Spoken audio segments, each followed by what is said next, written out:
Hi, I'm Ryan Breen, and welcome back to Breen Basketball. And today I'm very excited to talk about Game 1 of the Western Conference Finals because the Mavericks stole Game 1 on the Timberwolves' home floor.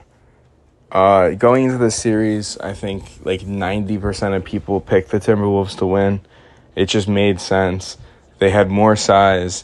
They were deeper. All these different things, blah, blah, blah. Well, the Mavericks came into this game shutting that entire narrative down. So starting from the beginning, Kyrie Irving was absolutely electric in this first half, scoring 24 points on, I think, 11 for 14 shooting.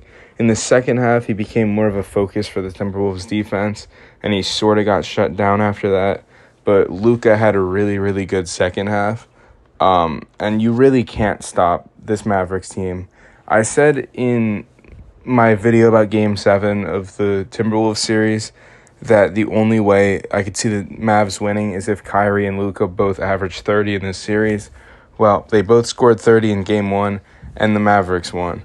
As far as sort of like why the Mavericks won, obviously the two stars went off.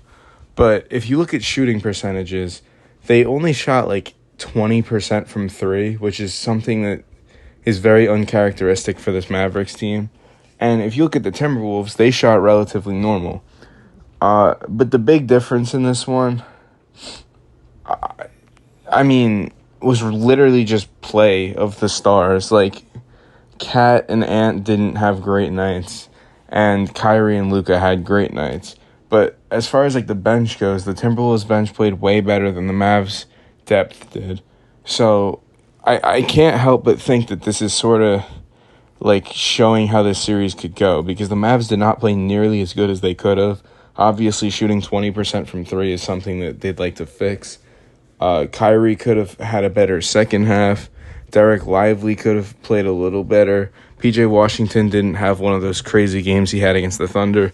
So there's a lot of room for the Mavericks to even improve on this game. Obviously, their defense was incredible, but Jason Kidd-led teams have always prided themselves on defense.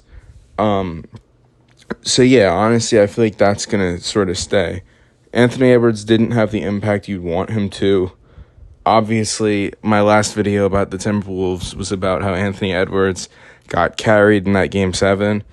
And I really don't think he changed much going into this game. He shot 6 for 16. Why he's only shooting 16 times, I couldn't tell you.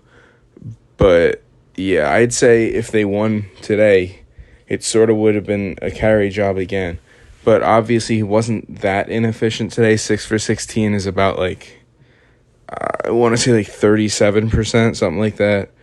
But yeah, he shot well from three, but that's about it. He didn't really score inside at all, which doesn't make any sense to me because it's not like the Mavs have this crazy interior defense. So yeah, my prediction on the series originally was like Timberwolves in like 6. I now think the Mavs could honestly win in like 6 games. And I that's what I hope would happen because Kyrie Irving is incredible. So that's going to be all from me today. If you've made it this far, make sure you hit that subscribe button. I make a video every single day about the playoffs. And like this video. And thank you all for watching. Bye.